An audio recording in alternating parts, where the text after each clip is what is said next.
এই ব্যক্তি খুব সতর্কতার সাথে এই বড় তলোয়ারটির হ্যান্ডেল পরীক্ষা করে। সে সঙ্গে সঙ্গে বিশ্বাস করে যে এর ভেতরে কিছু মূল্যবান জিনিস লুকানো আছে। তারপর সে তার স্ত্রীর কাছে রাখা একটি পৈতৃক হেয়ারপিন বের করে এবং তলোয়ারের হ্যান্ডেলে খোদাই করা নকশার মাঝখানে ঘোরায়।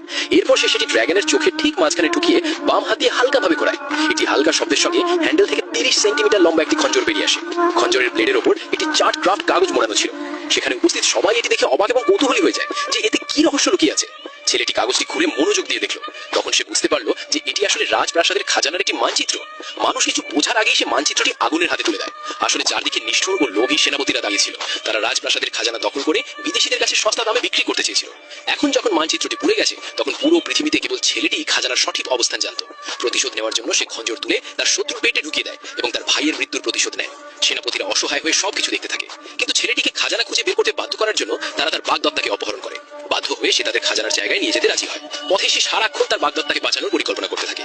2 ঘন্টার দীর্ঘ যাত্রার পর সে তাদেরকে প্রাচীন মন্দিরে নিয়ে যায়। সেটি পাথরের কচ্ছপের উপর গরম পানি ঢালে, মাটিতে থাকা বোতাম চাপ দেয় এবং পাথরের মূর্তির চোখ ঘোরায়। মুহূর্তের মধ্যেই একটি গোপন পথ খুলে যায়। সেনাপতিরা আনন্দে উল্লসিত হয়ে ওঠে এবং তাদের সৈন্যদের সুড়ঙ্গের ভেতরে পাঠিয়ে দেয়। তাদের মনে হয় তারা খুব শিগগিরই ধনী হয়ে যাবে, কিন্তু 3 থেকে 5 ঘন্টা হাঁটার পরও তারা সুড়ঙ্গ থেকে বের হতে পারে না। তারা বুঝতে পারে যে তারা একই জায়গায় ঘুরপাক খাচ্ছে এবং তাদের কম্পাসও কাজ করছে না। তখন সেনাপতি ছেলেটির দিকে বন্দুক তাক করে এবং তার বাগদত্তাকে মারার হুমকি দেয়।